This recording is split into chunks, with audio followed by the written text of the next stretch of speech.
Hi all, we are in our textbook Adobe InDesign Revealed Creative Cloud by Chris Botello, and we are working in chapter 9 and we're working with tabs and tables. We're currently on page 9-27 and this will probably be the last demo that I do for you for this chapter unless you've asked for other ones specifically. So on 927 you should have the tables or the table document open. We're going to get the type tool and then we're going to click the top left cell, and in this cell we're going to type restaurant. You guys are going to have your fingers on the right keys before you start it, right? We're going to press tab. That was my attempt at a joke too early this morning, sorry. Then we're going to type signature. Geez Louise. Hit tab. And then in the 4 remaining cells of the top row, we're going to type chef, hit tab, review, hit tab, hours, hit tab, and info, and hit tab. And I'm going to move this over. Hopefully it is as it's supposed to be. Good. Now we're going to click in the first cell of the second row, and we're going to type shame on the moon in all caps.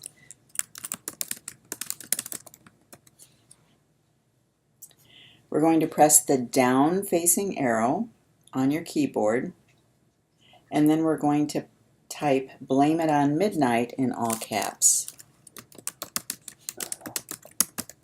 If you heard that belch, that wasn't me, that was my dog sitting right by my head, sorry. Blame it on midnight in all caps. We're going to again press the down arrow and we're going to type the black swan in all caps. Shez Blake, down arrow, and then the groove pod in all caps. And then you want to compare your table to figure 51 or mine on the screen. Now moving on to page 9-28, we're going to format text in a table. We're going to position the pointer over the left edge of the first cell in the top row so that the black arrow appears pointing right, and then click once to select everything, or to select everything in that row. And you have to have the type tool for that black arrow to appear. Then we're going to show the swatches panel. So we need to go up under window, down to color, and over to swatches. You want to make sure that you click on this T so that the formatting affects text, and then we're going to click paper.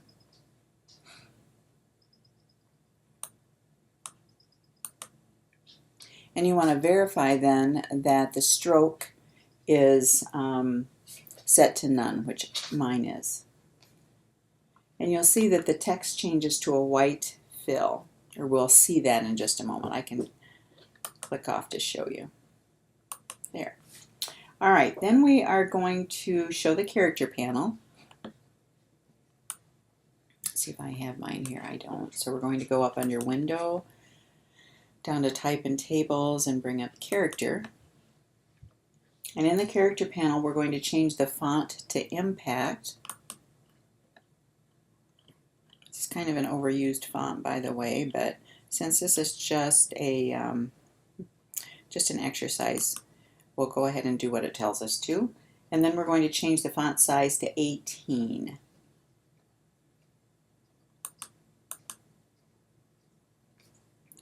Now we're going to click anywhere in the first cell of the second row.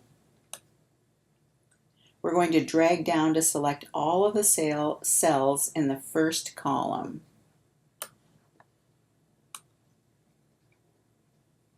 And that's, of course, except for that first cell, or the top cell. Then we're going to show the Character Styles panel. We're going to go up under Window, look for Styles, and we're looking for Character Styles. And we are going to click on Restaurant Name.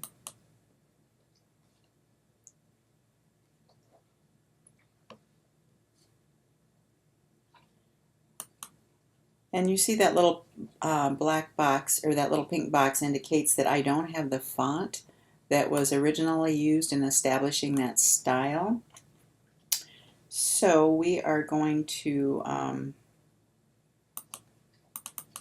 let's see if I can double click to see what that font name is. We'll leave it as it is rather than taking up the time right now. Normally I would go back into the character style, find out the restaurant name, and change it if I had it on my system. But rather than taking that time, we're going to move on. In fact, the textbook says if you need to substitute fonts for this exercise, your restaurant name style may differ from that that's shown in the figures, and ours does. So I'm just going to go down here and I'm going to find Garamond, because that was one of the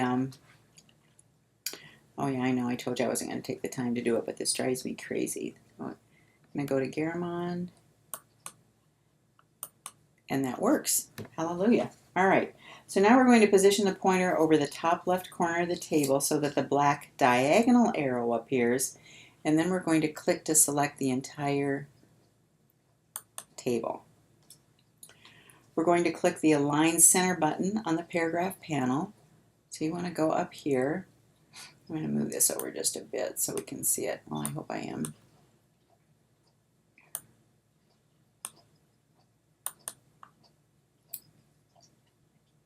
And what I want is this little,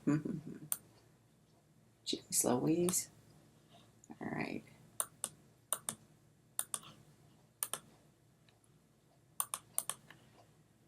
All right, we want the character and the, here we go. No, this isn't going to work either. I'll be back in a minute because I have to rearrange my windows so I can show you where to access that. Just a minute, please. All right, I'm back, and I apologize for that.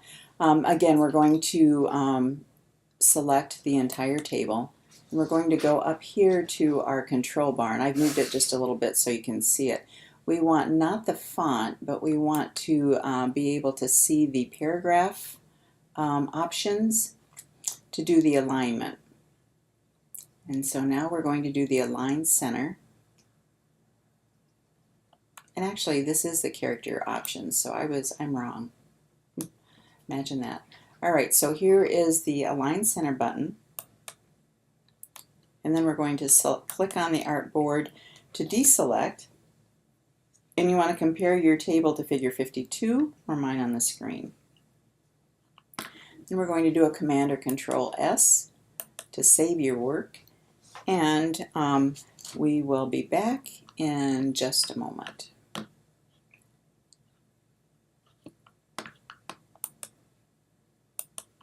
All right, I'm back, and I've opened the document titled 9-3, which is to be saved as Table Complete. I'm going to reset my Essentials panel here. Well, first we need to find the fonts, and again, I'm going to click on Find Fonts. Where it says Garamond, I'm going to highlight that first exclamation point, and then we're going to go down here and find Garamond. And we are going to change all. Then the next one that's lost is the italic, same family, but just a different style. So we're going to change the style, and we're going to say to change all, and then we're going to click Done. And then I'm going to go back up here under Essentials, and I'm going to say Reset My Essentials because my workspace is getting kind of craziness. All right, now this table has the exact formatting of the table we created, but has additional text and a key graphic that's placed below the table and icons on the pasteboard. You'll see that here. So I'm going to go through just a couple of these, and then I will close out, and you guys will work on your skills review. All right, we're going to select the top row of cells.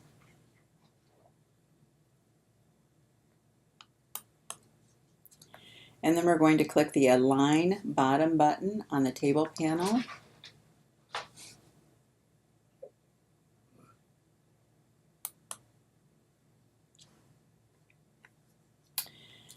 And you know, for a heading, this is just something that bothers me. Probably we're not going to do that in the exercise, but I'm going to do it ourselves. We're going to change that case, and we're going to change it to a title case to see if that will work. There, I like that much better. I don't know that that's required in the textbook, but looks better to me. All right, so then we are going to click anywhere in the Blame It on Midnight cell. And we're going to click Justify Vertically button.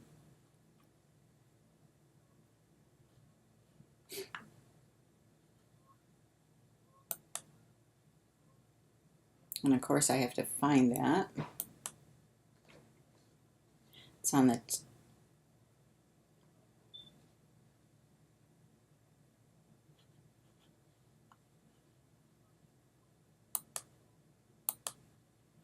All right, guys, sorry, I'm back.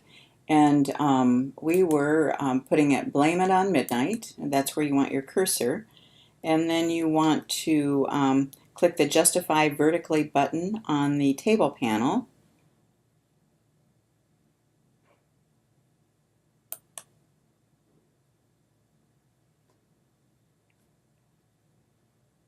Well, that looks dumb, doesn't it?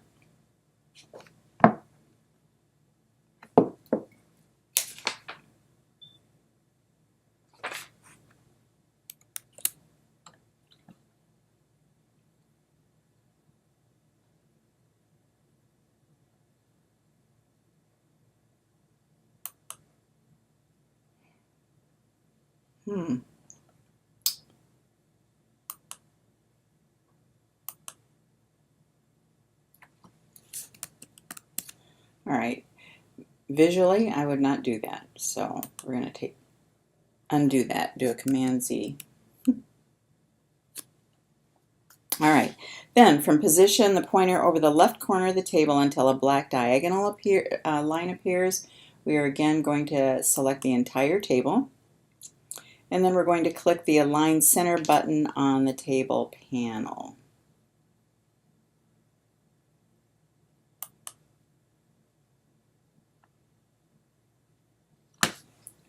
We're going to deselect our work, and you can compare your panel to mine or to the one on the textbook on page 929, figure 53. And that's about all we have time for this morning. I'm going to upload this, and if you have any requests for additional demos, please email me or text me or see me in class. Thanks, guys. See you later.